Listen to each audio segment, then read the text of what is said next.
जब सामने दुश्मन के अमेरिकी पैटर्न टैंक खड़े थे और पास थी सिर्फ एक जीप जिस पर आरसीएल बंदूक लगी थी, तब एक वीर ने फैसला किया, आज ये टैंक रहेंगे या मैं। ये कहानी है कंपनी हवलदार मेजर अब्दुल हामिद की। 1 जुलाई 1933 गाजीपुर उत्तर प्रदेश। एक साधारण परिवार में जन्म हुआ अब्दुल हामिद का। बचपन से ही मेहनती और दृढ़ निश्चय रखने वाले थे। 1953 में भारतीय सेना के 4 ग्रेनेडियर्स में भर्ती हुए। उनका स्वभाव शांत था, लेकिन अंदर से कुछ देश के लिए कर गुजरने की इच्छा रखते थे। 1965 का भारत पाक युद्ध शुरू हुआ और उनके बटालियन को पंजाब सेक्टर में पोस्ट किया गया। पाकिस्तानी सेना के पैटर्न टैंक्स भारी संख्या, भारी हथियारों के साथ हिंदुस्तानी सरजमीन पर बढ़ रहे थे।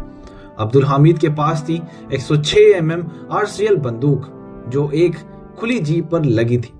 यह लड़ाई असामान्य थी। 8 सितंबर 1965 दुश्मन के टैंक खेतों के बीच से गुजर रहे थे।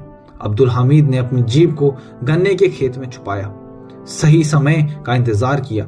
जैसे ही पहला पैटर्न टैंक उनकी मार्ग क्षमता में आया, उन्होंने सटीक गोला दागा और पहले टैंक को ध्वस्त कर दिया।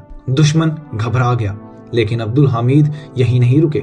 अगले कुछ घंटे उन्होंने फिर अपनी जगह बदली और गन्ने के खेतों में जाकर एम्बुश किया। कुछ पल बाद फिर एक और टैंक दिखाई दिया और उन्होंने उसे भी सटीक गोला दाग कर ध्वस्त कर दिया।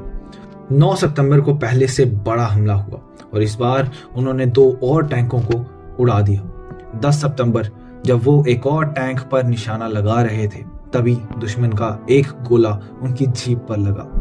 भयावह विस्फोट हुआ। वीर योद्धा गंभीर रूप से घायल थे।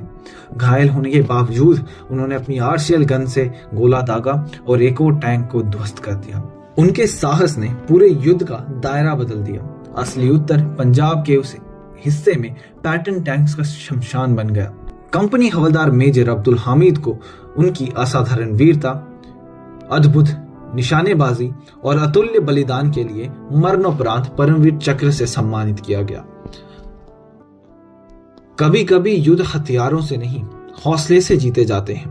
अब्दुल हामिद ने यह साबित कर दिया कि अगर संकल्प मजबूत हो तो एक आरसीएल गन से भी बड़े से बड़े टैंक को ध्वस्त किया जा सकता है।